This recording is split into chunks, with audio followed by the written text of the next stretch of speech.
សួស្តីបងប្អូនទាំងអស់គ្នាថ្ងៃនេះយើងនឹងបន្តវីដេអូទី2សម្រាប់មេរៀនផ្នែកធនធានរបស់យើងដដែលណាអូនចា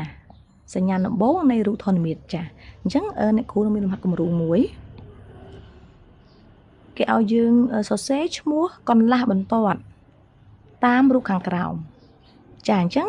សរសេរឈ្មោះកន្លះបន្ទាត់តាមរូបខាងក្រោមនេះរូបភាពរបស់យើងអញ្ចឹងពាក្យកន្លឹះរបស់លំហាត់គំរូយើងគឺកន្លះបន្ទាត់គេឲ្យយើងសរសេរកន្លះបន្ទាត់ហ្នឹងដើម្បីសរសេរឈ្មោះកន្លះបន្ទាត់បានតើតើអូនយល់សិនថាតើអ្វីទៅជាកន្លះបន្ទាត់ហើយក្នុងការសរសេរវាហ្នឹងគេសរសេរអាណាមុនណែអូនអញ្ចឹងកន្លះបន្ទាត់វាបើយើងចែកទៅវាមាន2វាចេញពីពាក្យកន្លះហើយនិងពាក្យបន្ទាត់ចាអញ្ចឹងសួរថាកន្លះបន្ទាត់ហ្នឹងត្រូវនៅលើណាគេបើបន្ទាត់ទាំងមួយហ្មងមានកន្លះហ៎អត់ទេណែចាអញ្ចឹងអ្នកគ្រូឧទាហរណ៍ថាដំបូងយើងមានកន្លះបន្ទាត់យើងមានបន្ទាត់មួយសិនបន្ទាត់នេះយើងមានបន្ទាត់មួយសិនយើងមានបន្ទាត់មួយអញ្ចឹងណាអ្នកគ្រូតាំងដោយបន្ទាត់ D ចុះឬក៏យើងតាំងដោយ D prim D អញ្ចឹងបន្ទាត់មានថាយើងនឹងអាចបន្លាយបានសងខាងដល់ហើយអ្នកគ្រូដៅចំណុច O មួយនៅលើនឹងនេះចំណុច O មួយអញ្ចឹងពី O មក D prim ពី O ទៅ D គេហៅថាកន្លះបន្ទាត់ពីចំណុចមួយទៅម្ខាងណាយើងកាត់ផ្ដាច់វាត្រង់ O ហ្នឹង O នេះចុចហ្នឹងគឺ O ចំណុចអញ្ចឹងចេញពីហ្នឹងមិនមែន O ទេដោយឡែកចំពោះ D ហើយនឹង D prim គឺយើងអាចបន្លាយបានរហូតពីព្រោះគេអត់មានចុចឡើងណាមួយប្រាប់ថាឡើងណា D គេមានថាអូឡើងនេះ D ណាអត់ទេអញ្ចឹងគឺនៅបន្លាយបានរហូត D ខាង D prim ក៏អញ្ចឹងនៅបន្លាយបានរហូតដោយឡែក O នៅត្រង់ហ្នឹងខុសពីហ្នឹងគឺមិនមែន O អញ្ចឹងយើងចង់បានកន្លះបន្ទាត់គឺជាផ្នែកនៅលើបន្ទាត់គឺជាផ្នែកនៃបន្ទាត់តែម្ខាងមានព្រំដែនណាម្ខាងមានព្រំដែនមិនថារំកិលអត់បានទេម្ខាងទៀតអាចបន្លាយបានអាចរំកិលបានធម្មតាអញ្ចឹងអូនមើលនេះ O ឡើយហ្នឹងអញ្ចឹងចេញក្រៅពីហ្នឹងមិនមែន O ទេអញ្ចឹងពី O មក D prim កន្លះបន្ទាត់មួយពី O មក D កន្លះបន្ទាត់មួយដល់ពេលក្នុងការសរសេរឬហៅឈ្មោះវាគឺយើងសរសេរកន្លះបន្ទាត់គេហៅអាកន្លែងដែលមានព្រំដែនមុនណាគឺ O D D prim ហើយម្ខាងទៀតគឺ O D តោះនេះអូនអញ្ចឹងកន្លះបន្ទាត់គឺជាផ្នែកនៃបន្ទាត់ពីព្រោះបងយើងមានបន្ទាត់សិនតើតើមានបន្ទាត់សិនហើយមានកន្លះបន្ទាត់ផ្នែកនៃបន្ទាត់ហើយខណ្ឌដោយចំណុចមួយមានន័យថាវាមានព្រំដែនណាមានចំណុចមួយមានព្រំដែន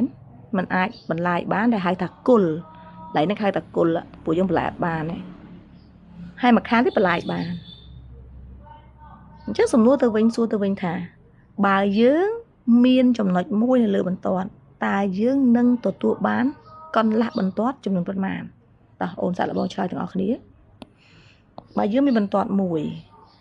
ហើយមានចំណុចមួយនៅលើបន្ទាត់នោះចំណុចនៅលើបន្ទាត់យើងជួបគ្នានៅវីដេអូមុននេះណាចំណុចនៅលើបន្ទាត់គឺវានៅលើបន្ទាត់នឹងមកវាប៉ះមកបន្ទាត់នឹងមកចាបើយើងមានចំណុចមួយលើបន្ទាត់តើបានបន្ទាត់ប៉ុន្មានអូនសំទោសតើបានកន្លះបន្ទាត់ប៉ុន្មានអូនចាបានកន្លះបន្ទាត់2អញ្ចឹងអូនពិនិត្យមើលគេឲ្យយើងរាប់ឈ្មោះកន្លះបន្ទាត់តាមរូបខាងក្រោមឥឡូវអូនរកឲ្យឃើញសិនថាណាជាបន្ទាត់ណាជាបន្ទាត់ចាគឺ xy អាចបន្លាយបានអូនឯងមើល x ហើយនឹង y គេមានដាក់ចំណុចសម្គាល់ឯណាវាឯងអត់ទេអញ្ចឹងវាថានៅអាចបន្លាយបានគឺបន្ទាត់ដែរឥឡូវអូនពិនិត្យមើលទៀតដើម្បីរកឈ្មោះកន្លះបន្ទាត់បានគឺយើងត្រូវមានចំណុចនៅលើបន្ទាត់ហ្នឹងអូនមើលតើយើងមានចំណុចប៉ុន្មានចាគឺមាន2ចំណុច A1 D1 យើងនិយាយគ្នាមុនហ្នឹងហើយកាលណាមានចំណុចមួយទទួលបានកន្លះបន្ទាត់ប៉ុន្មានចាគឺ2មានន័យថាយើងរាប់ពី A ហ្នឹងទៅចុងម្ខាងបន្ទាត់គឺ AX មួយទៀតគឺ AY តោះចំណុច D ម្ដងចាគឺ DX ហើយនឹង DY បានទេអូនចុះសួរថាតើ AD ជាកន្លះបន្ទាត់ទេ Chà, ọt thế, cái là bà tốt. Mà kháng, mình ai phải lại bán, mà kháng phải lại bán. Chắc ôn mưa A lại nâng ạ. Đây lại nâng ạ. Ôn mưa ai phải khất phải lại bán ấy. Ọt thế.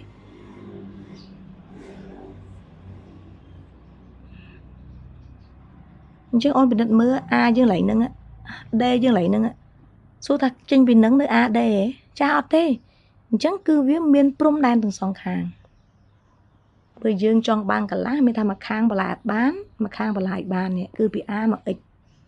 Hay có bị A tới từ vài.